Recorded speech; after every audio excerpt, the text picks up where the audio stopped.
अच्छा जी, बिस्मिल्लाहिर्रहमानिर्रहीम। हम लोग शुरू करते हैं कार्डियोलॉजी से। आपको नज़र आ रहा है ना ये? ठीक है, आपने बुक खरीद लेनी है मास्टर दी बोर्ड्स। इससे पहला टॉपिक है सिंकपी। सिंकपी से मुराद है पेशेंट बेहोश हुआ, थोड़ी देर के लिए बेहोश हुआ, उसके बाद वो कॉन्शियस हो गया, अनकॉन्शियस नहीं हुआ। ठीक है, कॉन्शियसनेस की अप्रोच ऐसी है, आपने चूँकि हाउस ऑफ की हुई, आप लोगों को इसका अंदाज़ा होगा कि कैसे है। तो सडन ऑनसेट कार्डियोलॉजी के साथ कॉन्शियसनेस का क्यों एसोसिएशन है कि अगर पेशेंट कॉन्शियस हुआ है, कॉन्शियस होने के बाद फ़ौरन होश में आ गया है, तो ये most likely cardiac in nature है। ठीक है, तो बाज़ का ऐसा होता है कि हमें पेशेंट कहीं से भी होश मिलता है, पता चलता है तो खुद ब खुद ही होश में आ गया।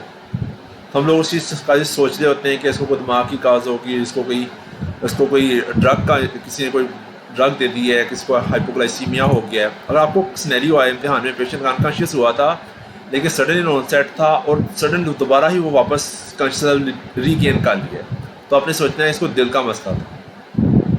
ठीक है, अगर पेशेंट अनकॉन्शियस हुआ है और लेकिन आहिस्ता आहिस्ता हुआ है, तो आपने ज़हन में रखना है कि इसको कोई मेटाबॉलिक प्रॉब्लम है, लाइक उसको हाइपोग्लाइसीमिया हुआ होगा, उसको हाइपोक्सिया हुआ होगा, उसको किसी ने कोई ड्रग दी है या उसको कोई इन्फेक्शन चल रहा है। ठीक है, तो आपने पहले सिनेरियो में ये देखना है अगर अनकॉन्शियस हुआ है तो सडन है या ग्रेजुअल है। ठीक है, अगर सडन ऑनसेट है, सडन ऑनसेट के बाद आपने ये देखना है कि पेशेंट कितनी देर बाद होश में आ गया। अगर वो फ़ौरन होश में आ गया तो मोस्ट लाइकली चांसेस की चीज़ के हैं कार्डियक की। ठीक है, अच्छा अगर आहिस्ता आहिस्ता होश में आया है तो उसके लिए फिर आप लोगों ने सोचना है कि इसको कोई न्यूरोलॉजिकल प्रॉब्लम होगा, हेड सीटी और उसके लिए ईजी करवाते हैं। अच्छा, सडन ऑनसेट है तो उसमें आपने देखना है कि पेशेंट के हार्ट का एग्जामिनेशन कैसा है। अगर हार्ट का एग्जामिनेशन नॉर्मल है तो आपने सोचना है इसको कोई एरिथमिया हुआ होगा या इसको इस्केमिक हार्ट डिजीज़ है। अगर हार्ट का एग्जामिनेशन एब नॉर्मल है तो आपने सोचना है कि इसको वेल्वुलर हार्ट डिजीज़ है कोई, या कोई कार्डियोमायोपैथी है। ठीक है, आपको सिनेरियो में पूछा जाएगा कि पेशेंट है 65 ईयर्स ओल्ड मेल, आपके पास आया है, वो पहले कंप्लेन करता है मुझे, मैं चलता हूँ तो मेरा सांस फूलता है। अब उसके घर वाले इसको लेके आए हैं कि ये पेशेंट काम कर रहा था, एकदम बेहोश हो गया है और दोबारा थोड़ी देर बाद ही होश में आ गया है। तो अब हम डॉक्टर के पास ले आए हैं, आप उसका एग्जामिनेशन करते हैं तो आपको लगता है कि पेशेंट का एग्जामिनेशन पे कोई फाइंडिंग नहीं है, तो आपके जेब में क्या क्या डायग्नोसिस आएंगे? कार्डियक एग्जामिनेशन नॉर्मल है ना, क्या क्या डायग्नोसिस आएंगे? या इस्कीमिया या एरिथमिया। ठीक है, याद रहेगी चीज़। अच्छा, अगर कार्डियक एग्जामिनेशन एब नॉर्मल है तो हम लोग क्या सोचेंगे? कार्डियोमायोपैथी, एओर्टिक स्टेनोसिस या माइट्रल स्टेनोसिस, यानी कि वेल्वुलर हार्ट डिजीज़ या कार्डियोमायोपैथी। ठीक है, तो ये इस एक छोटे से क्या कहते हैं उसको अप्रोच को आपने याद कर लेना है। इस अप्रोच के अंदर आपके ढेर सारे एमसीक्यूज छुपे हुए। ठीक है, अच्छा फिर हमारा आता है बड़ा important topic, coronary artery disease. Coronary artery disease पूरी दुनिया में मोस्ट कॉमन काज है डेथ की, एडमिशंस की। सारी दुनिया जो है ना इसके गिर्द जो है ना वो घूमती है। हर बंदा जो है इस वक्त सबसे हॉट टॉपिक पूरी दुनिया में क्या है, सेहत से मुतल्लिक़ क्या दिल के जो मसले मसाइल हैं उनको कैसे मैनेज किया जाए। अच्छा एक सेकंड, मैं इसको ना उसमें खोल लूँ, इस बुक को ना, ताकि इसके ऊपर लिखा जा सके।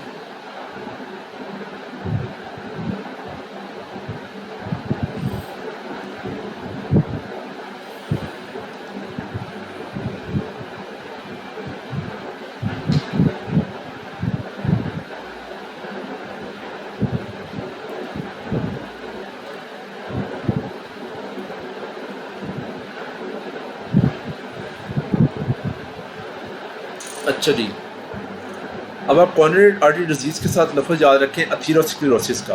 आपको एथेरोस्क्लेरोसिस का लफ्ज़ पता है क्या चीज़ है? ब्लड वेसल आपकी रिस्क फैक्टर्स की वजह से, like diabetes mellitus, hypertension. Diabetes mellitus hypertension की वजह से क्या होता है कि ब्लड वेसल पेशेंट की क्या होती जाती है, पतली होना शुरू हो जाती है। जब पतली होती है तो उसका क्या हो जाता है, ल्यूमन, जो पहले ब्लड ने इतने हिस्से में से गुजरना था अब वो इतने हिस्से में से गुजर रहा है। ठीक है, एथेरोस्क्लेरोसिस सबसे मेन रिस्क फैक्टर है। ठीक है, एथेरोस्क्लेरोसिस काज करने वाली कौन सी चीज़ें हैं? Diabetes mellitus, hypertension, ischaemic heart disease, smoking, hyperlipidaemias, family history. ठीक है, 30 क्वेश्चन आप लोगों ने, आपको इस्कीमिक हार्ट डिजीज से रिलेटेड सवाल पूछे जाएंगे। कौन से रिस्क फैक्टर्स जो हैं इनमें से कौन सी चीज़ इस्कीमिक हार्ट डिजीज़ का रिस्क फैक्टर है। सबसे strong risk factor is diabetes mellitus, और सबसे common risk factor is hypertension. ठीक है, एक पेशेंट है, अगर वो डायबिटिक है तो आपने कहना है कि उस पेशेंट को इस्कीमिक हार्ट डिजीज़ है, आल्दो अभी भी उसको कोई उसकी मैनिफेस्टेशंस नहीं आई, मींस के अभी उसको चेस्ट पेन भी नहीं है, इस वजह से हम इसको कहते हैं डायबिटीज़ मेलाइटस को हम लोग कहते होते हैं इस्कीमिक हार्ट डिजीज़ इक्विवेलेंट।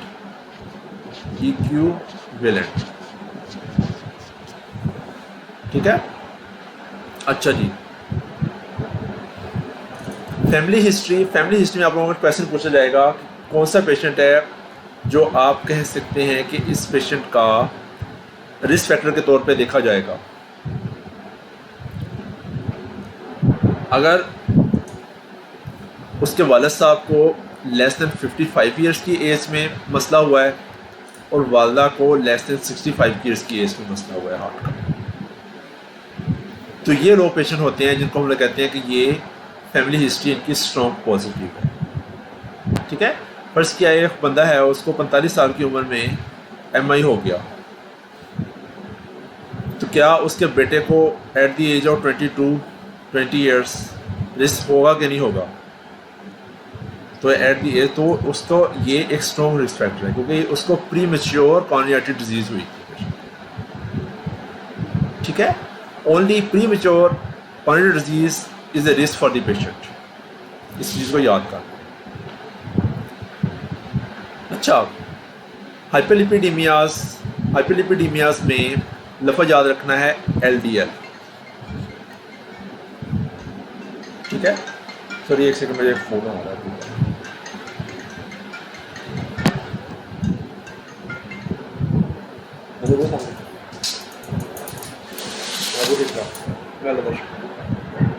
मैं भी मॉडल टाउन।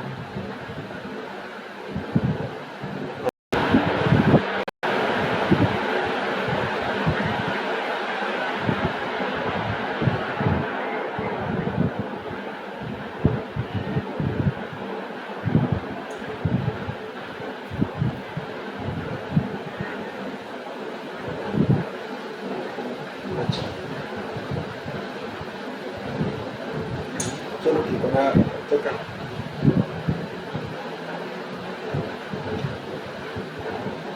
चलो मैं थोड़ा 1 घंटे तक फोन कर लूँ।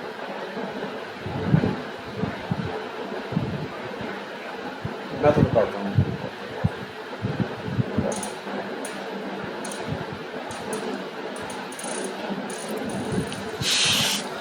Okay sorry.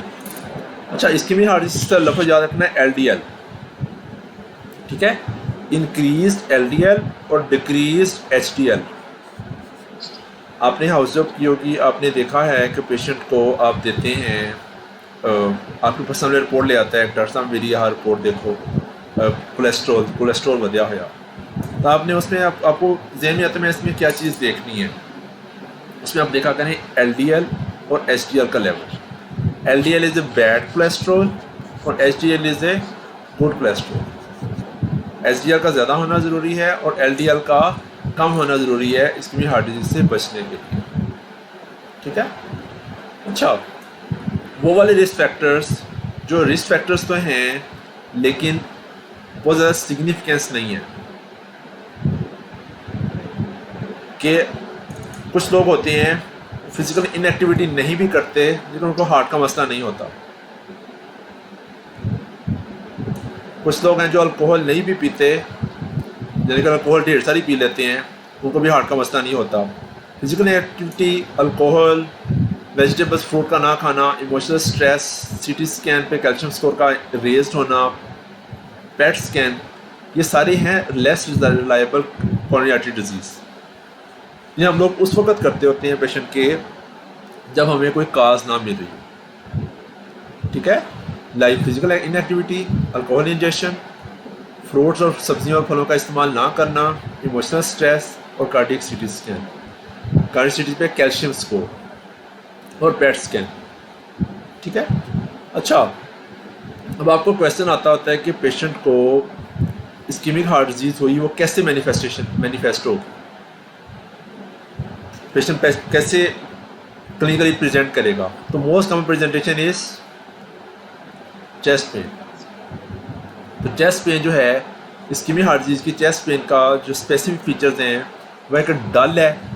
पेशेंट बता नहीं सकेगा मुझे, वो सिर्फ इतना कहेगा मुझे छाती में दर्द है, वो ये नहीं कह सकेगा कि मुझे किस जगह पे दर्द है, सिर्फ लेफ्ट साइड पे छाती में दर्द है। दूसरा, प्रेशर लाइक किसी ने कोई हाथी का पाँव है जो मेरे छाती के ऊपर पड़ गया हुआ है। ठीक है। तीसरा कि जो है पेशेंट कहता है कि मुझे चेस्ट पेन ऐसी है कि मैं जो चलता हूँ, जब कोई एक्सरसाइज करता हूँ तो मुझे पेन होती है।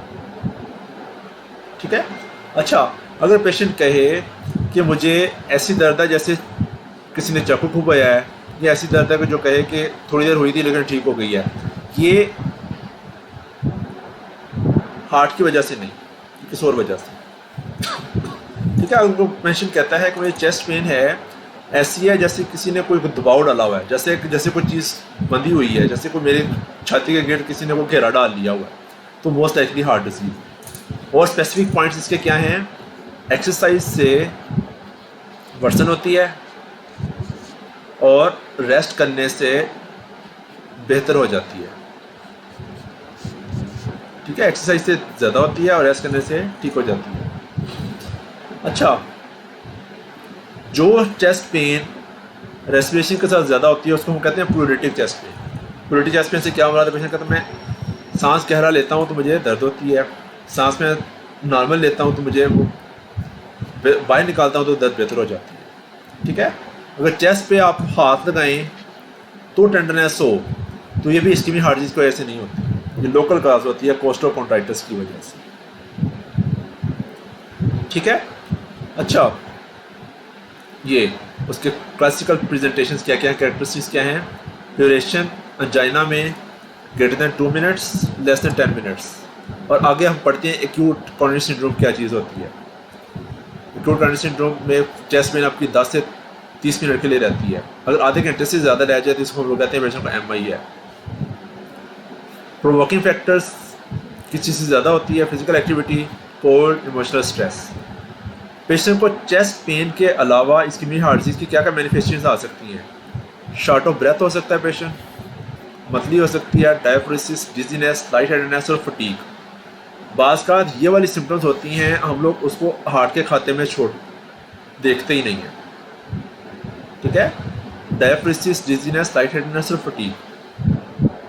क्वालिटी क्या क्या हो सकती है जो हमने अभी बात की। स्क्वीजिंग मीन्स ऐसे जैसे किसी ने दबाया हुआ है, tightness, heaviness, pressure, burning, aching. ठीक है। और सब टनल होती है। और ठीक कैसे होती है, रेस्ट के साथ। ये आपको बहुत बार बार आपको शायद अपने, अगर आप कार्डियोलॉजिस्ट बनती हैं तो आपको हमेशा ये पूछी जाएंगी बातें, लेकिन आपको चेस्ट पेन का केस किसी न किसी पॉइंट पे आपको लाजमी आएगा, चाहे वो पेशेंट हो, चाहे आपको क्या कहते हैं जैसे घर वाले से कोई बात कर रही हो, वो आपको कोई ऐसी कंप्लेन करता है, तो आपको ये वाला जो एक पैरा है ना, ये याद आ जाए कि मैंने चेस्ट पेन की हिस्ट्री कैसे ली।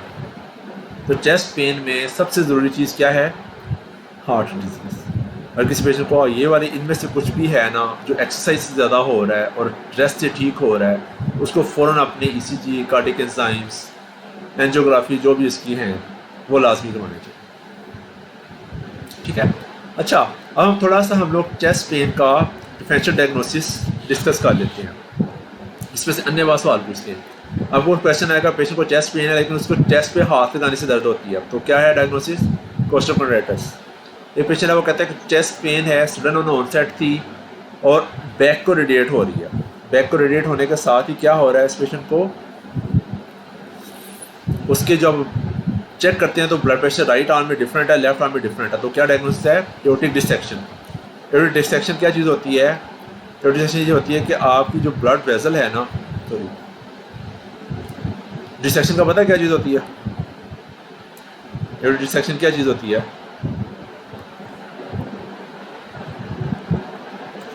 डिसेक्शन का मतलब ये होता है कि आपकी जो ब्लड वेसल की वॉल है वो दो हिस्सों में डिवाइड हो गई है, ठीक है। ये नॉर्मली ऐसे होना चाहिए था, ऐसे लीवन आना चाहिए था, लेकिन क्या हुआ है तो ब्लड यहाँ पे भी है और यहाँ पे भी आ गया, ठीक है। आप लोग देखिए ब्लड यहाँ पे भी है और साइडों पे भी आ गया, यानी कि वेसल वॉल जो ब्लड वेसल होती है उसके 3 लेयर्स होती हैं, इंटिमा, मीडिया और एडवेंटिशिया। ब्लड वेसल्स की एनाटॉमी थोड़ी सी नॉर्मल ब्लड वेसल्स कैसे होती हैं।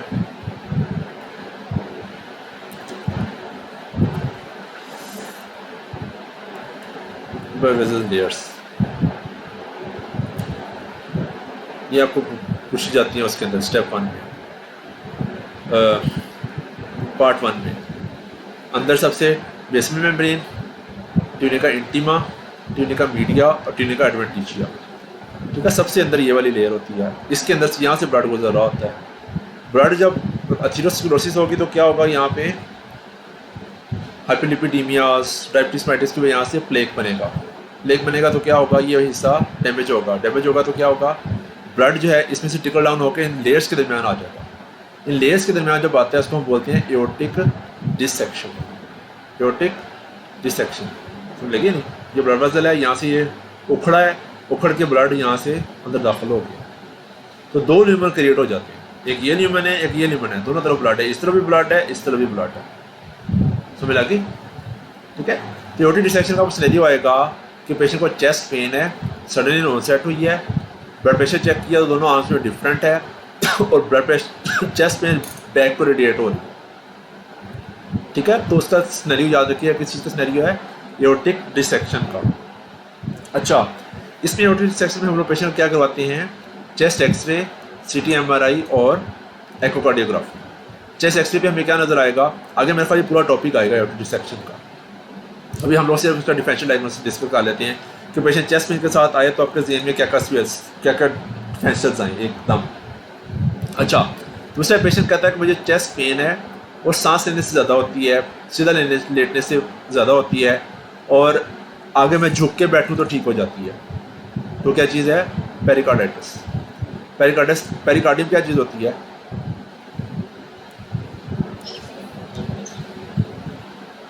हार्ट के गिर्द जो आपकी एक मेम्ब्रेन है वो पेरिकार्डियम है।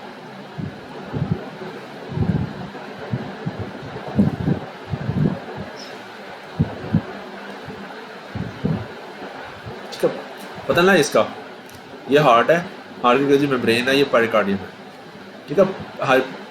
पेशेंट को इसमें आपको सिनेरियो आएगा कि पेशेंट को चेस्ट पेन है जो कि लीनिंग फॉरवर्ड से बेहतर हो रही है, ठीक है, और सीधा लेटने से वर्सन हो रही है और सांस लेने से वर्सन हो रही है, यानी प्लूरेटिक टाइप चेस्ट पेन है। लेकिन पेशेंट जब आगे झुक के बैठता है तो बेहतर हो जाती है। और उसको कुछ दिन पहले गला ख़राब हुआ था, कुछ दिन पहले नज़ला ज़ुकाम हुआ है, अपर रेस्पिरेटरी की इन्फेक्शन की हिस्ट्री हो और इस तरह की चेस्ट पेन की हिस्ट्री हो तो पेशेंट को क्या है, पेरिकार्डाइटिस, ठीक है। अच्छा जी, अच्छा अब आपको पेशेंट एक और बात का ऐसा होता है कि गैस्ट्राइटिस, ड्यूडेनल अल्सर, वो चेस्ट पेन के साथ प्रेजेंट हो जाते हैं। हमें लगता है कि दिल का मसला है लेकिन उनको पीपीआई देते हैं, पेशेंट ठीक हो जाते हैं। इनमें आपको हिस्ट्री क्या मिलेगी, हिस्ट्री का मैं खाना खाता हूँ, मेरी चेस्ट पेन होती है। ऑल्दो हार्ट की पेन में चेस्ट खाना खाने से ज़्यादा हो सकती है, क्योंकि जब पेशेंट को अथीरोस्क्लेरोसिस होगा तो पूरी बॉडी में होगा, पूरी बॉडी में ब्लड वेसल्स का मसला होगा, ब्लड हर जगह कम जा रहा है। तो जब बंदे ने खाना खाया है तो उस वक्त खाना खाने के बाद ब्लड का रुख आपकी इंटेस्टाइन्स की तरफ हो गया तो हार्ट की तरफ रुख कम हो गया। लेकिन अब पेशेंट कहे कि मुझे एपिगैस्ट्रिक में पेन है और जो ईटिंग से बेहतर हो जाती है या ख़राब हो जाती है, तो वो क्या चीज़ है, ड्यूडेनल अल्सर डिजीज़ है, गैस्ट्रिक या गैस्ट्रिक अल्सर डिजीज़ है। अच्छा, पेशेंट को हिस्ट्री है कि कफ है, बैड टेस्ट और हॉर्सनेस ऑफ वॉइस, या खाना पीछे आता महसूस होता है। चेस्ट पेन है और कहता है मुझे छाती में दर्द होता है, लेकिन मुझे लगता है कि ये आप उनसे क्वेश्चन करें कि खाना ऊपर आता महसूस तो नहीं होता। आप देखते हैं उसके चेस्ट पेन जो ना एक्सरसाइज से ज़्यादा नहीं हो रही, रेस्ट से उसका कोई ताल्लुक नहीं है। कहता खाना खाने के बाद ज़्यादा होती है, सुबह के टाइम मुझे अब मैं जब उठता हूँ तो मुझे लगता है कि मेरे मुंह के अंदर तजाबियत आ रही है, तो वह मतली वाली कैफियत होती है, कफ रहती है। ये सारी किस चीज़ के फीचर्स हैं?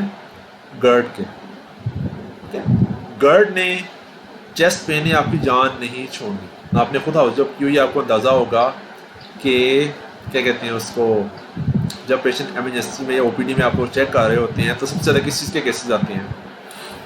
एब्डोमिनल पेन के। तो एब्डोमिनल पेन आपकी चेस्ट पेन की सूरत में भी आ सकती है। ठीक है, अच्छा, चेस्ट पेन के साथ हिस्ट्री आपको फीवर की और कफ की, तो क्या डायग्नोसिस है? निमोनिया। ये अपनी जगह पे सारे बहुत एक सिनेरियोस की सूरत में एमसीक्यूज है। अच्छा, अब कोई भी इम्तिहान हो जाए आपकी ना, इसने जान नहीं छोड़नी। Pulmonary embolism. पल्मोनरी एम्बोलिज्म में किससे क्या मुराद है? एम्बोलिज्म क्या चीज़ होती है? थ्रोम्बस और एम्बोलिज्म में क्या फ़र्क होता है? ब्लड वेसल के अंदर क्लॉट का बनना, यहाँ पे क्लॉट बन गया, दैट इज का थ्रोम्बस। यही क्लॉट उठ के किसी दूसरी जगह चला गया, इसको क्या कहते हैं? एम्बोलिस। इस चीज़ का पता है ना आपको? ठीक है, अच्छा, पल्मोनरी एम्बोलिज्म में क्या होता है कि पेशेंट को हिस्ट्री होगी, कोई सफ़र किया उसने कहीं, या वो ओसी पे लेती है, या पेशेंट एडमिटेड है हॉस्पिटल के अंदर, बेड रिडन है, कि उसकी कुछ सर्जरी हुई है, कुछ अर्से से वो दाखिल है, अपनी टांगे हरकत नहीं कर पा रहा, स्ट्रोक हुआ है, तो क्या होगा? ब्लड स्टे करेगा तो क्या होगा? आर्टरीज के अंदर ब्लड, वेन्स के अंदर ब्लड जमेगा। वो वेन्स के अंदर ब्लड जमेगा तो कहाँ पे जाएगा? राइट हार्ट में। ठीक है, तो राइट हार्ट से ब्लड जाएगा राइट लंग्स के अंदर। ये पता है ना इस चीज़ का? ठीक है, तो आपसे पूछा जाएगा कि अगर पेशेंट को पल्मोनरी एम्बोलिज्म हो तो उसका ओरिजिन मोस्ट लाइकली कहाँ से होता है? लोअर लिम्ब से।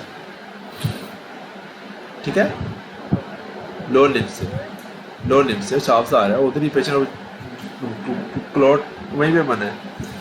अच्छा, sudden loss of shortness of breath, tachycardia और हाइपोक्सिया। आपने इंग्लैंड का इम्तिहान देना है या पाकिस्तान से बाहर कहीं पे भी काम करना है, पेशेंट चेस्ट पेन के साथ आए तो आपका एक differential diagnosis must be pulmonary embolism. इसको एक साइड पे लिख के रख दें कि मैंने पेशेंट को पल्मोनरी एम्बोलिज्म के लिए उसका डी टाइमर्स, उसका VQ स्कैन, या ये मैंने अब करवानी है पेशेंट। ठीक है, अच्छा, चेस्ट पेन की बड़ी इंपॉर्टेंट काज इज निमोथोरेक्स। निमोथोरेक्स से क्या मुराद है कि आपकी जो प्लूरल कैविटी है उसके अंदर एयर आ गई। ये स्टेप 2 के अंदर, एनालिसिस स्टेप 2 के अंदर निमोथोरेक्स का एक बड़ा ही मशहूर एक्सरे होता था।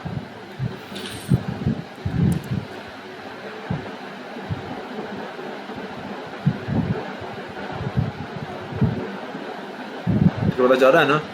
इस साइड पे हमें ये धागे नज़र आ रहे हैं, इस साइड पे धागे डार्क ब्लैक है, लंग कंप्रेस होकर इतना हिस्से में रह गया हुआ है। तो ये क्या चीज़ है? निमोथोरेक्स। तो निमोथोरेक्स भी सडन ऑनसेट चेस्ट पेन हो, वो कोई इस्कीमिक हार्ट डिजीज के रिस्क फैक्टर्स भी ना हो, तो एक डायग्नोसिस इज निमोथोरेक्स। ठीक है, निमोथोरेक्स पेशेंट के चेस्ट के एग्जामिनेशन में हमें क्या मिलता है? परकशन नोट रेजोनेंट मिलता है, मूवमेंट्स रिड्यूस मिलती हैं और ब्रेथ साउंड्स एब्सेंट मिलती हैं। अगर आपको ये वाला सिनेरियो दिया हुआ हो तो किस चीज़ का सिनेरियो होगा?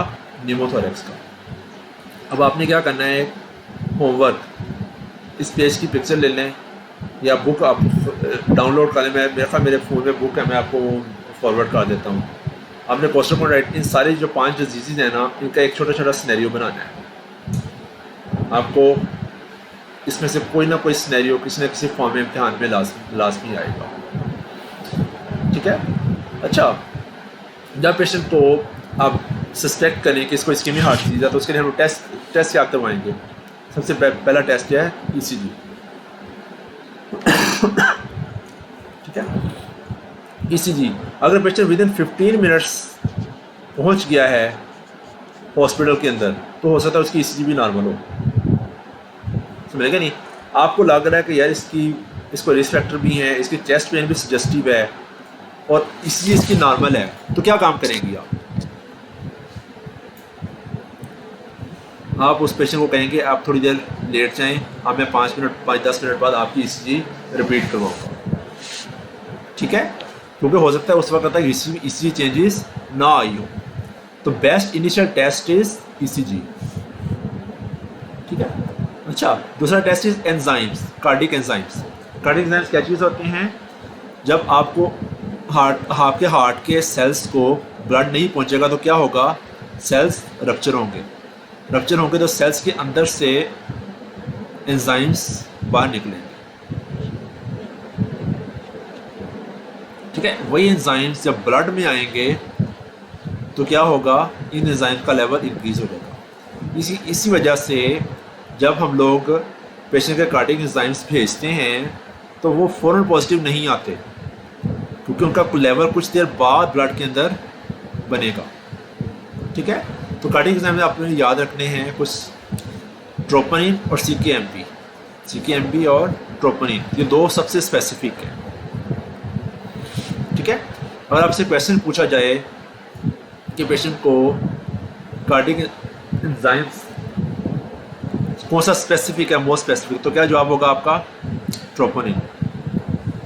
और एक पेशेंट ट्रोपोनिन अभी चेस्ट पेन हुई है, कुछ देर बाद उसका ट्रोपोनिन राइज होना शुरू हो जाएगा और ये अगले 10-12 दिन तक रेज रहेगा, फिर इसका ख़त्म हो जाएगा, यानी कि 10 से 14 दिन तक रेज रहेगा। ठीक है, फर्स्ट किया पेशेंट को आज एमआई हुआ है, 3 दिन बाद वो फिर कहता है मुझे चेस्ट पेन हो रही है, आप उस पेशेंट का कौन सा टेस्ट करवाएंगे? ट्रोपोनिन या सीकेएमपी? सीकेएमपी। वाई?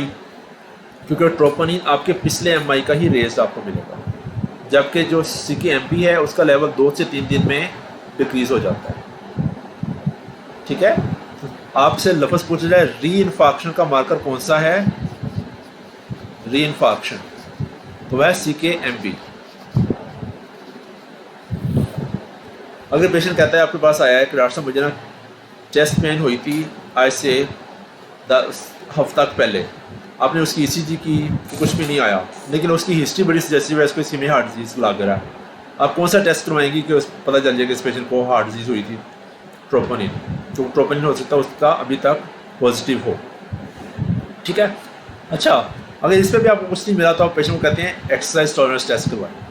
ईटीटी क्या चीज़ होती है? Exercise tolerance test. इसमें हम लोग क्या क्या चीज़ें देख रहे होते हैं? इस पेशेंट की हार्ट रेट देख रहे होते हैं और उसका इसी चेंजेस देख रहे होते हैं।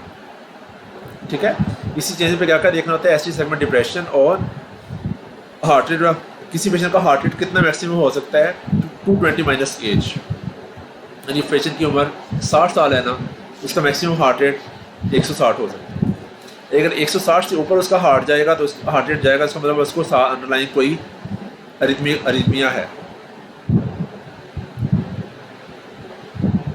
ठीक है, अच्छा, और हार्ट डिजीज़ देखने के लिए कौन कौन से टेस्ट करवाते होते हैं हम लोग?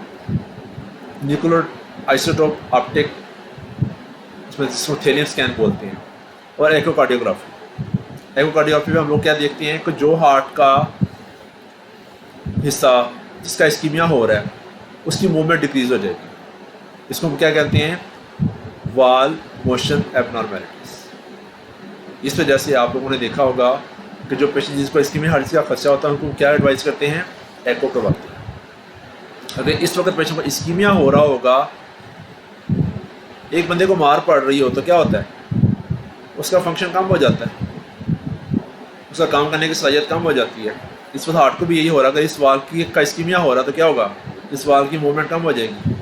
तो आपने याद रखना है कि एको पे हमने क्या देखना है? वाल की मूवमेंट। ठीक है, अच्छा,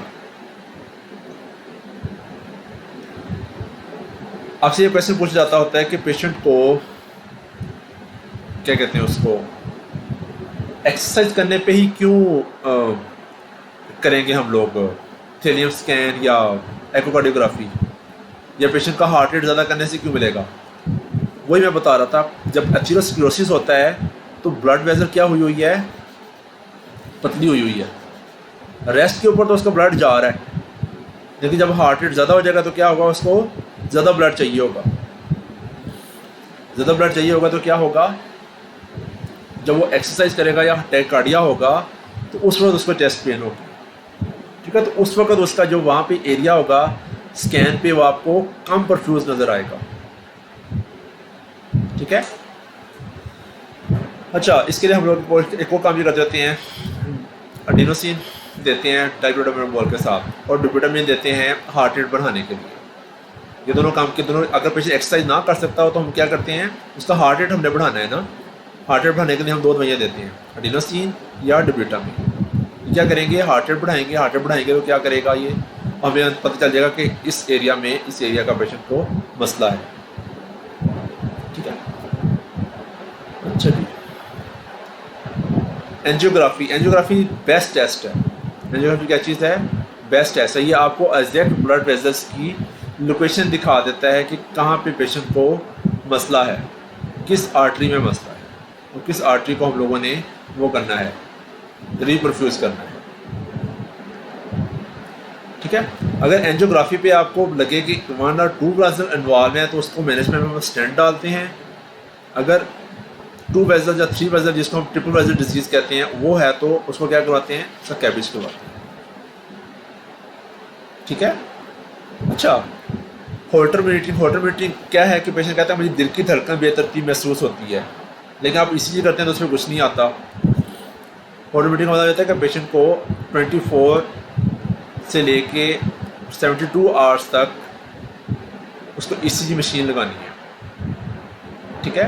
तो ईसीजी मशीन उसको हम लोग दाखिल करके भी लगा सकते हैं, और एक पोर्टेबल ईसीजी मशीन होती है वो साथ दे देते हैं कि ये जो आपके दिल की धड़कन मॉनिटर करता रहेगा।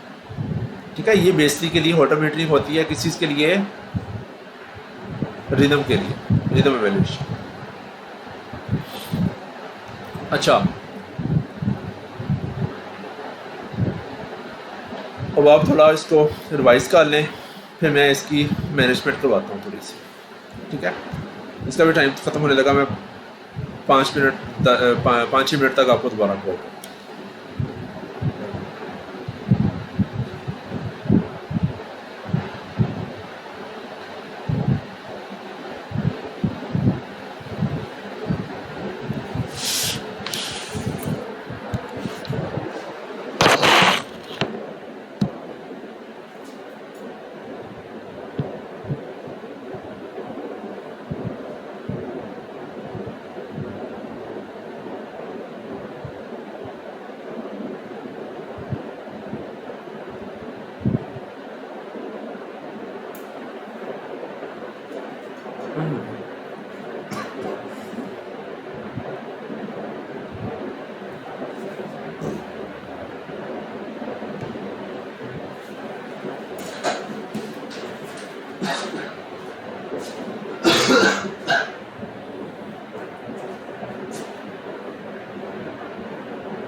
Vai, Brasil.